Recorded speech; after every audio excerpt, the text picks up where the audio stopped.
ketika Nabi Musa alaihi salam membawa Bani Israel menyeberang Laut Merah, bagaimana penderitaan yang dialami oleh Nabi Musa alaihi salam? Mereka bertemu dengan sekelompok manusia yang menyembah berhala. Lalu apa kata Bani Israel meminta kepada Musa? Ya Musa, ij'al lana ilahan kama lahum alihah. Wahai Musa, buatkanlah kami Tuhan seperti Tuhan-Tuhan mereka dalam bentuk berhala. Begitulah kurang ajarnya Bani Israel kepada Nabi utusan Allah Subhanahu wa ta'ala. Hari ini sejahat-jahatnya umat Nabi Muhammad SAW, belum pernah ada yang menantang Ustadz, tolong buat kami Tuhan seperti Tuhan mereka. Andai tidak percaya kepada Ustadz, paling mereka hanya akan diam saja. Tapi kisah ini diabadikan dalam Al-Quran. Surat yang pertama Al-Fatihah, surat yang kedua Al-Baqarah. Surat Al-Baqarah bercerita tentang perjalanan Nabi Musa alaihissalam bersama dengan Bani Israel. Perjalanan mereka lanjutkan. Lalu apa kata mereka kepada Nabi Musa alaihissalam? Ya Musa, lan nu'mina laka hatta narallaha jahrah. Lan, kami tidak akan beriman percaya kepadamu hatta narallaha jahrah, sampai kami melihat Tuhan secara nyata.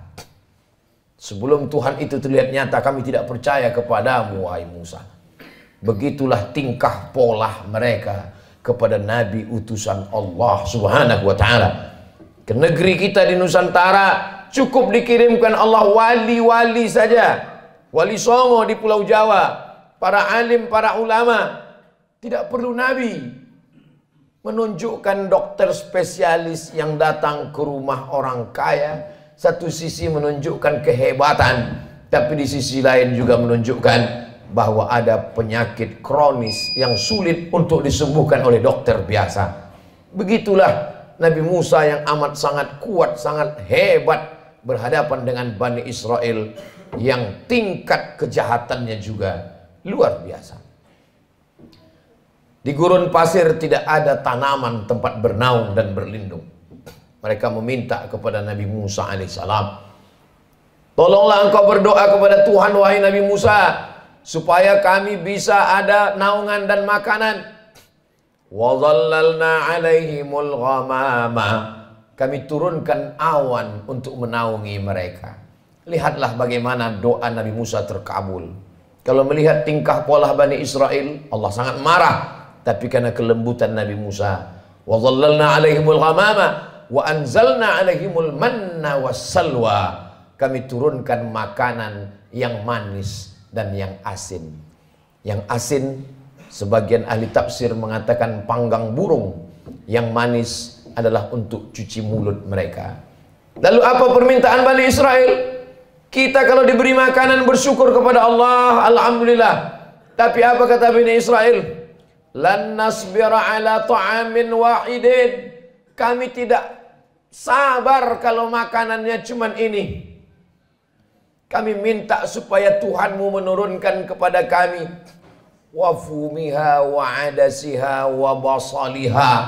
Kami ingin bawang merah, bawang putih, kacang asal. Betapa kurang ajarnya Bani Israel kepada Nabi Musa alaihissalam. Dikabulkan Allah doa tidak kepanasan, dikirimkan makanan surga. Meminta makanan-makanan sampai Allah mengatakan, atastabdiluna alladhi huwa adna billadhi huwa khair. Apakah kalian meminta makanan yang lebih rendah kualitasnya, yang busuk dan berbau, padahal kamu sudah diberikan makanan yang terenak dan terlezat?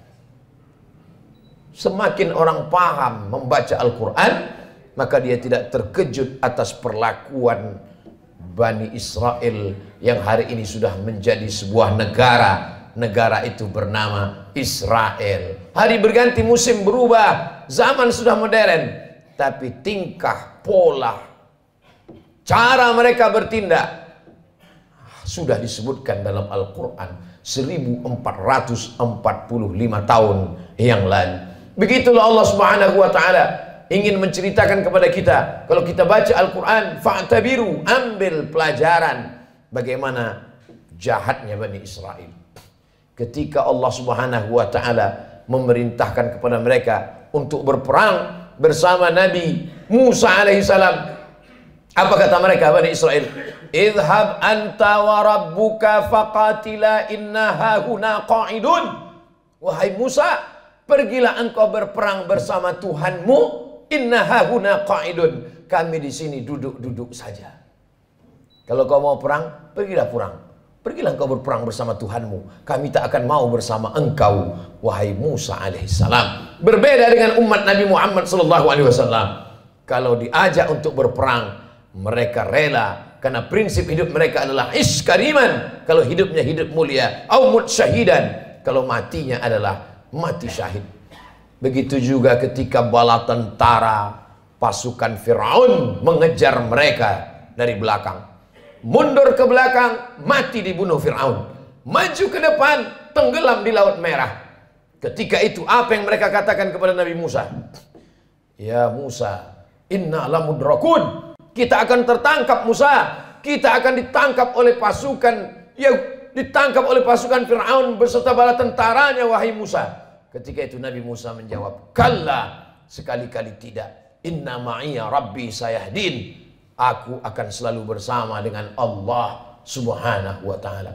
Coba bandingkan jawaban Nabi Musa dengan jawaban Nabi Muhammad sallallahu alaihi wasallam ketika berada di dalam Jabal Sur saat akan hijrah ke kota Al-Madinah Al-Munawwarah dari kota Makkah Al-Mukarramah. Apa kata Nabi Muhammad SAW kepada sahabatnya Sayyidina Abu Bakar Siddiq? Abu Bakar ketakutan. Seandainya orang kafir musyrik itu menoleh ke bawah, la absarana, mereka akan melihat kita, mereka akan menangkap kita, wahai Muhammad. Kata Abu Bakar Siddiq berdua di dalam gua di Jabal Sur. Apa kata Nabi Muhammad menenangkan Abu Bakar? La tahzan, jangan kau sedih, jangan kau takut, jangan kau cemas. Innallaha ma'ana, Allah bersama dengan kita. Nabi mengatakan kepada Abu Bakar, Allah bersama kita. Tapi Nabi Musa tidak berkata demikian.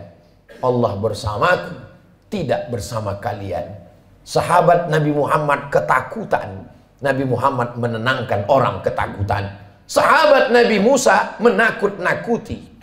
Maka Nabi Musa berkata, Allah bersamaku, tidak bersama dengan kalian. Segala yang diceritakan Allah dalam Al-Quran, yang selama ini orang hanya membaca tulisan di atas kertas, hari ini mata melihat, menyaksikan. Untuk peduli kepada Palestina, tidak perlu menjadi seorang Muslim, tidak perlu menjadi orang Islam, cukup menjadi manusia saja. Hari ini Allah ingin menyingkapkan tabir betapa Allah menunjukkan kebatilan, tapi sampai masanya nanti pertolongan Allah Subhanahu wa ta'ala akan datang. Kenapa kita dapat pahala membunuh cicak? Karena ternyata ketika Nabi Ibrahim alaihissalam dibakar, maka ketika itu cicak ikut meniup, menghembus api itu supaya semakin besar. Itulah salah satu yang disebutkan Nabi SAW. Walaupun secara medis dan kesehatan, andai ada orang tidak percaya kepada hadis, tidak percaya kepada ayat, dia tetap juga akan membunuh cicak. Karena cicak membawa materi, jari-jarinya melekat ke makanan, banyak virus.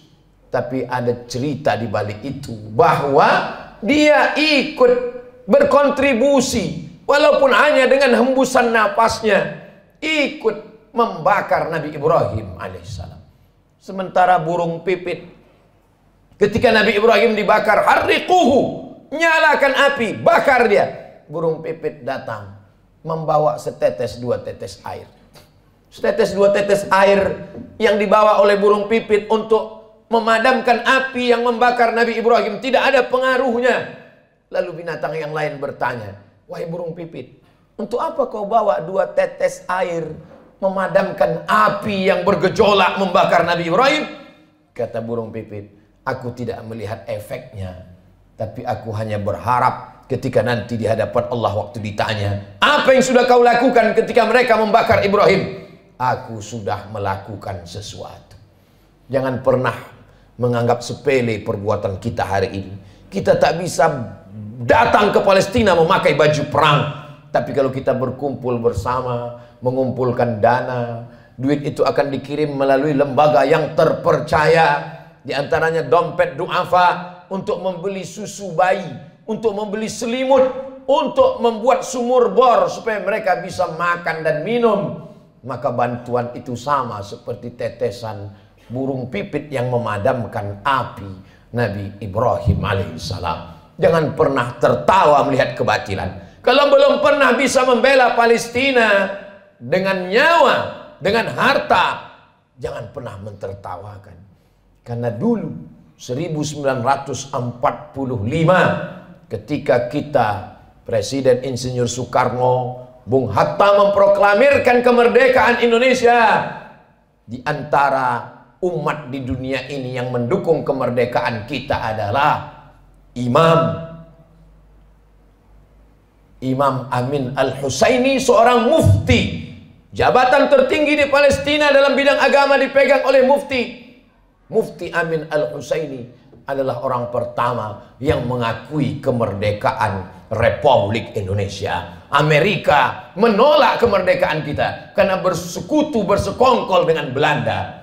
Tapi Palestina, mereka adalah orang yang memberikan support, doanya, pengakuan. Karena syarat merdeka punya wilayah teritorial, ada pemerintahannya. Jangan lupa, ada syarat untuk menjadi negara merdeka, diakui oleh negara lain. Negara pertama yang mengakui kita adalah Mesir. Mufti pertama yang mengakui kita adalah Mufti Palestina. Ketika itu mereka negara yang merdeka, Palestina sebagai sebuah negara. Saat kita merdeka 1945, Palestina negara merdeka dan mengakui kita sebagai negara. Barulah tahun 1946 orang Israel datang berduyun-duyun dari seluruh negara, merampas, mencabik-cabik, mencaplok wilayah Palestina. Dan sekarang jumlah mereka di sana 5 juta orang berkumpul. Yang awalnya mereka hanyalah pengungsi. Mereka tidak punya daratan, mereka tidak punya negara. Tapi memang mereka penjajah yang pada akhirnya dunia mereka kuasai.